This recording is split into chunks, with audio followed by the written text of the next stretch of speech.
I was standing in a packed HOA meeting when I thanked them for the most expensive gift they'd ever given anyone in our neighborhood. A fully finished luxury lodge on an island they thought they stole from me. People laughed for half a second, then stopped when I slid a thin folder across the table-hit speaker, and the county clerk calmly said, "Current registered owner of the island, and all improvements, Jack Mendes Island. Holdings LLC registered to me. Not the HOA, not their investors, me." The president's smile cracked. The vice president went pale, and after a year of being treated like the crazy old man who would not move on, I watched them realize they had spent millions building my revenge. You want to know how that happened? Let me back up. My name is Jack Mendes. I spent 20 years as a Navy Seabee. I build things, that's what I know. After my wife Sarah died, I took what we had left and bought half an acre of rock and cedar in the middle of our lake, my island. I built a simple dock, a narrow footbridge, a rough bench. It was quiet, ugly by brochure standards, perfect by ours. Every morning I rode out there at sunrise, tied off, sat in the fog. Talked to her like she could still hear me. For decades, nobody cared. Then the neighborhood got fancy. Dirt roads turned into cul-de-sacs. Salespeople started calling it Lakeside Ridge, and we needed an HOA. At first, it was trash cans and lawn heights, mildly annoying, not evil. Then they elected a new president, Marcia Clean. Sharp haircut, sharper voice, a smile that never reached her eyes. She loved phrases like uniform standards and protecting property values. Loved the little power that came with clipboards and fines. I figured my island was safe. It was not in their covenants, not in the HOA map. I was wrong. One early morning I was tying off my rowboat when I heard, "Mr. Mendes, a word." Marcia stood on my shore with Glenn, the vice president, and a man with a clipboard. She pointed toward the island like it offended her personally. "Your unapproved structures are in violation of shoreline conformity and community aesthetic," she said. I told her calmly that my island was not HOA property, never had been. She gave me a patient smile. "That has been rectified," she said, handing me an envelope. Inside a neat letter, citing a newly recorded plat that labeled my island, Common Area B, plus a $500 per day fine until I tore down the dock and bridge I built for my wife. If I did not comply, they'd move toward a lien on my home. Yeah, that happened. I drove straight to the county records office. The clerk printed both plats. Old one, island, clearly mine. New one, same lines shaded like a park, my name gone. I said, "This is wrong." He shrugged. "If that's how they filed it, sir, it's between you and your association." On the way back, I passed shiny signs that said, "Community Improvement Project, approved by your HOA board," with Marcia's name. People I'd helped for years had those signs on their lawns. They might not have known what it meant, but I did. That night I went to Marcia's door with the maps.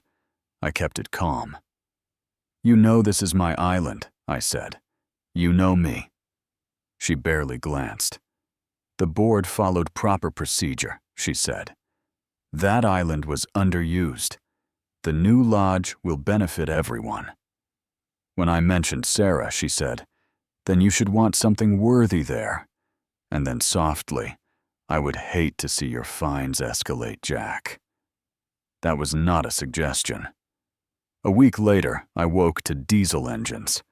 When you've built things your whole life, you know that sound.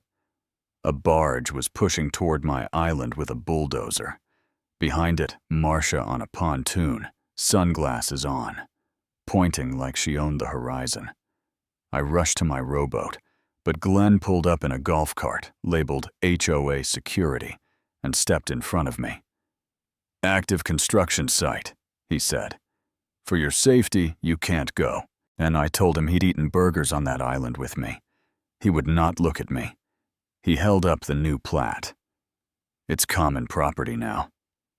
So I stood there and watched them smash my dock in one lazy push, rip up Sarah's flowers, tear out the bench drive pilings into the place I'd spent 25 quiet years. Marcia watched me the whole time and smiled. If you've ever been humiliated in front of people who know better, you know that burn. After that came the letters and whispers, extra fines, non-compliance, aggressive behavior. Someone spray-painted trespasser on my boathouse. At the next HOA meeting when I tried to speak, Marcia hammered the gavel, called me out of order, and moved on to mailbox colors while my neighbors stared at their shoes. I went home with a real estate flyer and the thought that maybe they win. Maybe I sell the house, disappear, leave the island to the people who erased me. For a minute, that almost sounded like relief. Then someone knocked. It was Eddie Tran, retired county surveyor, quiet guy from a few streets over. We'd never had a real conversation. He came in, set a folder on my table and said, "What they filed is a joke." He walked me through their new plat. Wrong control point, stretched lines, a boundary trick that only works if nobody looks too close. "They stole it on paper," I said. He nodded. "And they got cocky." Then he showed me something worse, their financing. The HOA had taken private investor money to build Marcia's dream lodge, using the island as collateral under an entity named Jack Mendes Island Holdings, LLC. It sounded official. It did not exist. Eddie had checked. No such company with the state. They used a non-existent LLC with my name on it to secure a real loan. Fraud on top of fraud. Eddie looked at me. "You see what that means?" It took a beat, then it hit. If I register the real company and document how they'd pretended it existed, the whole shiny project is hanging off their lie. For the first time since they tore up my dock, I felt something other than helpless. That was the twist. I stopped begging bullies to play nice. I shut up. I stopped coming to meetings to yell about my island. Let them think I'd broken. Quietly, I did paperwork. With Eddie's help, I formed the real Jack Mendes Island Holdings, LLC, filed his sworn statement about the fraudulent plat and the fake entity in the loan. Sent it all, certified, logged, stamped. No speeches, just the language Marcia respected. Documents. While that moved through the system, construction roared ahead.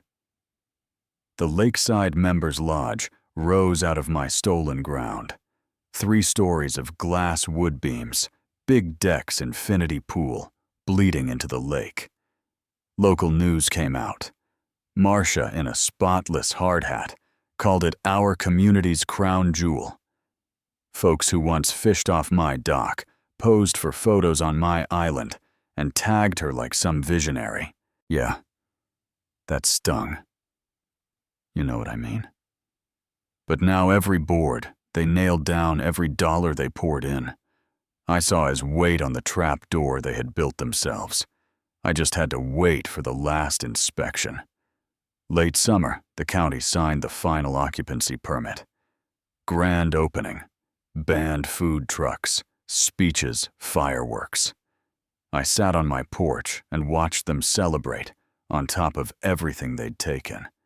And for the first time, I felt calm instead of helpless. The filings were in. The clock had flipped. 2 weeks later, HOA meeting. Same room, same gavel, different story. Marcia went through her slides about revenue and Phase 2 improvements. When she asked for final comments, expecting questions about pool rules, I stood up. A few sighs, a few mutters. She said, "Mr. Mendes, this matter has been closed." "Good," I said, walking to the front with my folder. "I'm just here to say thanks." When I put the folder down, pulled out my phone, hit speaker, called the county recorder, and asked them to confirm the current owner of the island parcel and all structures. The clerk read it out clear as a bell. "Owner of record Jack Mendes Island Holdings LLC. Registered to me." The room went dead quiet. Glenn stared at his hands. Marcia flipped through the folder, saw the registrations. The affidavits, the stamps. "This is fraud," she snapped. "You can't steal HOA property." I looked at her and said, "I didn't forge maps or invent fake companies to steal someone else's land.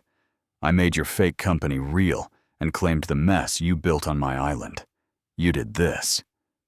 Then I explained to everyone how their board had taken investor money using a non-existent entity. With my name, filed a crooked plat, built a lodge on property that now on paper and in law belonged to me. The investors were exposed. The DA had the file. 2 investigators at the back stepped forward right then and asked Marcia to come with them to answer questions about falsified records and that convenient stop work order that vanished months earlier. She tried to blame bad advice, tried to throw Glenn and the treasurer under the bus. It did not change where the cuffs went. Watching the board that had called me crazy fall apart in front of the same neighbors who once sat quiet. I did not feel like some movie hero. I mostly felt tired and done. In the end, the investors negotiated. I sold the lodge and island package to a retreat company for a clean number. Out of that came a fund to repay bogus fines and legal bills, and the dissolution of that HOA, so it could not chew up the next person who said no. I kept my house. I kept the right to step onto my island without a letter calling me a trespasser. I rebuilt a small dock and a plain bench on the side. Nobody films just enough to sit in the morning fog and talk to Sarah in peace. People tell the story now like it was some mastermind heist, like I was playing chess from day one. Truth is, I was just a stubborn man, backed into a corner who finally hit back with the one thing petty power fears, its own paperwork. So now, I want to hear from you. Where is the line between protecting a neighborhood and bullying people into submission?